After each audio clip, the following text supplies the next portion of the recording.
Hey everybody, it's your girl Formable Fitness, and I am here with a really great workout you can do to get a good cardio and full body workout. It's called Fast Feet Drop. So kind of getting into the Fast Feet Drop, we're going to first start with our knees a little soft, our feet shoulder width apart, and Fast Feet is getting down into a squat position and lifting your feet in the same place as fast as you can.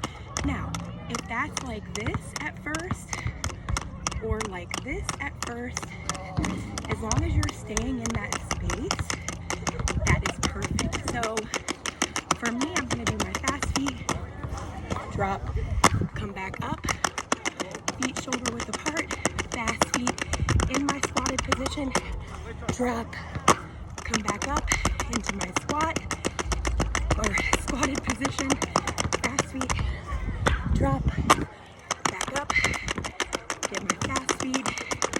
And remember, if your fast feet is this or this, it doesn't have to be this. Drop, up, fast feet. Remember, I'm squatted, keeping my back straight, chest out, drop, and there you go. Have fun, guys. Remember to skate every day.